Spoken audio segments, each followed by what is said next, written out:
الياس سخيري رقم 17، وفي الامام الثلاثي الياس عاشوري 30، محمد علي بن رمضان 15، ويوسف المساكني 7 ودقيقة من الصمت.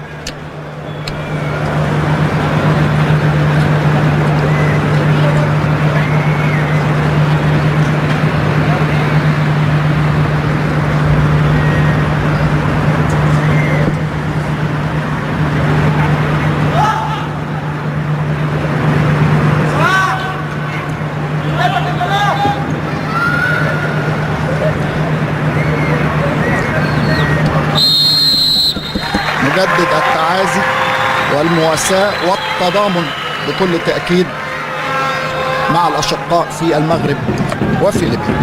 عمار أشكناني يستعد لإطلاق صفارة البداية لهذه المباراة رقم 42 في تاريخ لقاءات المنتخبين الشقيقين. حوار ذو شجون بين كابتن محمد بركات والكابتن حازم إمام في المقصورة، ومتواجد طبعا رئيس الاتحاد السيد جمال علام وكبار المسؤولين وحاضرين في استاد الدفاع الجوي، وصفارة البداية والانطلاق. على اليسار المنتخب المصري بالأحمر والأسود، على اليمين المنتخب التونسي بالأبيض الكامل.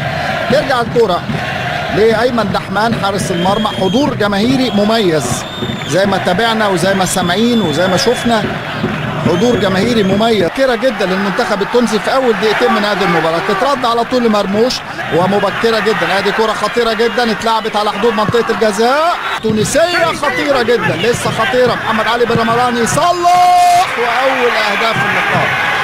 عيسى العيدوني يدون اسمه ويسجل اسمه بهدف تونسي ملعوب في شباك جابسكي.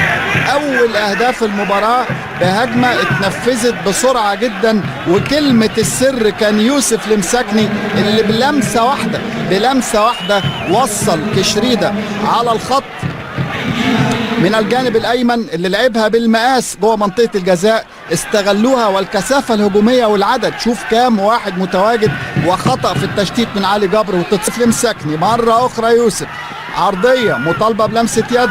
ينجح المنتخب التونسي في تسجيل اول اهداف اللقاء.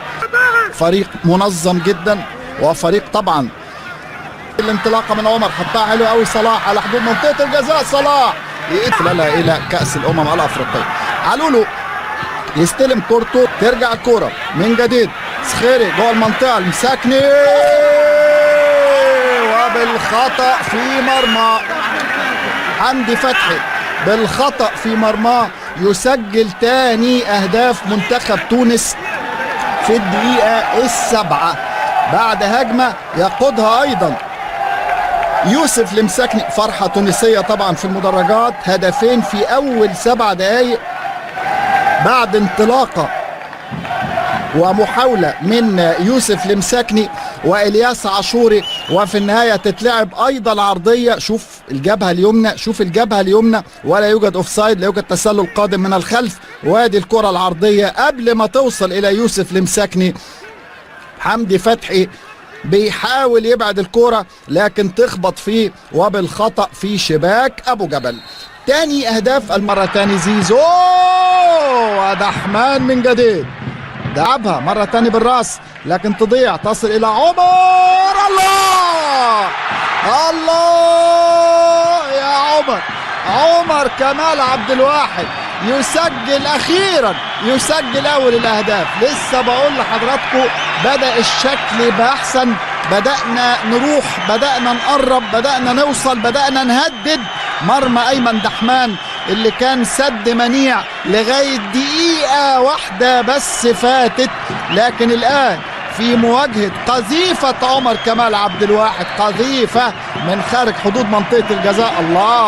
الله وبالقدم اليمنى وتروح الكرة وعارفة طريقها. شوف الكرة وسط كل الزحمة دي، لكن عمر روعة من الشن. مرة تاني من زيزو إلى مرموش، وعرضية جوه منطقة إلى عمر كمال، خلصها لنفسه يا ولد. ماشي تاني عمر، واحدة بيمينه وواحدة بشماله. اليمين ظبطت، الشمال طاشت عن المرمى وراحت بعيد زي ما احنا شايفين كده. لكن عمر مالي الجبهة اليمنى ما شاء الله، وسريعا حوار بين فيتوريا وايمن عبد العزيز، ثانيه اقل من ثانيه. ادي مره ثانيه صلاح والتعادل. ولد جميله جدا، صلاح على حدود المنطقه، يمشي صلاح يسدد ثاني، علوله بشماله حطها الى يوسف المسكني، مفيش اوفسايد. عرضيه اماميه عمر كمال عبد الواحد، اماميه من حسام، يستلم زيزو على صدره، يضغط عليه ويدخل عليه ياسين مرياح، وتحتسب الكرة ضربة حرة وانذار كمان لياسين. في شوية تهور في تدخل ياسين، ورفع رجله وتلامس مع قدم زيزو، وانطلاقة تونسية كشريدة عالية جوه منطقة الجزاء.